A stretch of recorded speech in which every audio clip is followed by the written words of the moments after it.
There are times in life where we have to do a little preparation. Towards the end of the week, I'll be working with some young men and we'll be doing some welding projects. And this week I'm proposing that we make a rocket stove.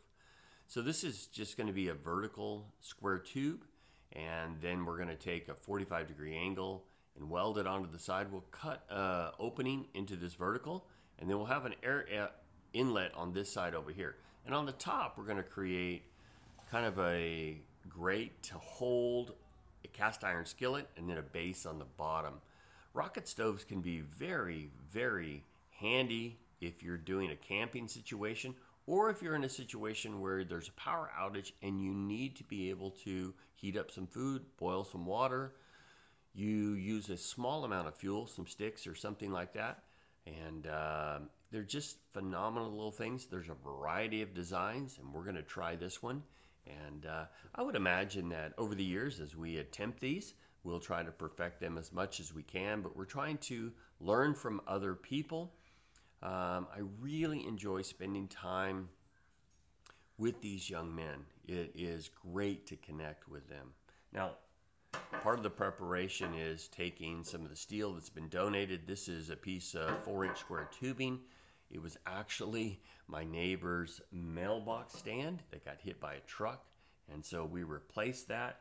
This back here came off of a play set out of someone's backyard, and so we'll use these things to kind of craft this. And while this may not be the perfect rocket stove, we're going to give it our best shot.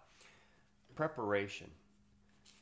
The nation of Israel did not realize that as they were making their way through the wilderness, this was a time of preparation.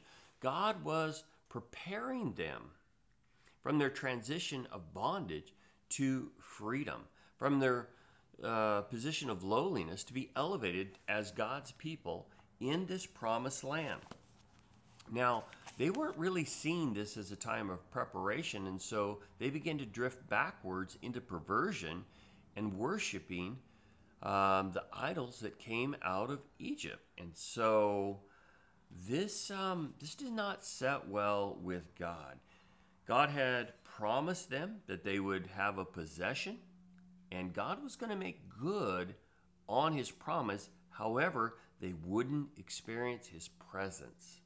So let's take a look at Exodus 33. It says in verse 1, "And the Lord said unto Moses, Depart and go hence, thou and the people which thou hast brought up out of the land of Egypt unto the land which I swore unto Abraham, to Isaac, and to Jacob, saying, Unto thy seed will I give it.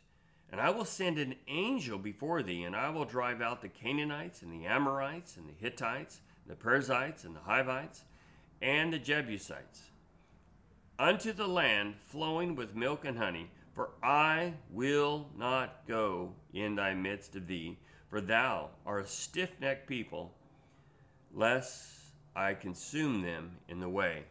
God is saying, I'm going to make good on my promise. And you're going to possess the land, but you will not have my presence.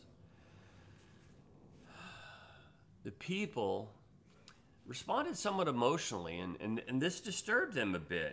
It says in verse 4, "And when the people heard these evil tidings, they mourned, and no man did put him into his ornaments."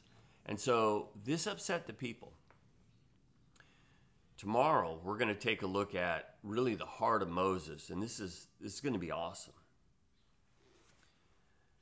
My question, as I look at this, is do we see where we are right now as a time of preparation? See, Israel was going through a time period, and really, they just did not like the fact that they were in this desert time. They didn't like the fact that they were in some unfamiliar territory. They wanted things back to normal. Well, we're in a situation right now where we're in some unfamiliar territory. A lot of people want things back to normal. Are we seeing this as a time of preparation? Now, people can look at the Word of God and see that there's a lot of prophetic things that are happening right now. but do they see that we need to prepare for those prophetic things that are going to happen, because God has got some promises waiting even for us? I hope you do. I hope you see this as a time of preparation and also a time of proclamation, a time that you can let other people know the time is short and it's time to prepare. God has got some promises that He's going to fulfill, and the thing that we should want more than anything else is the presence of God. Is the presence of God.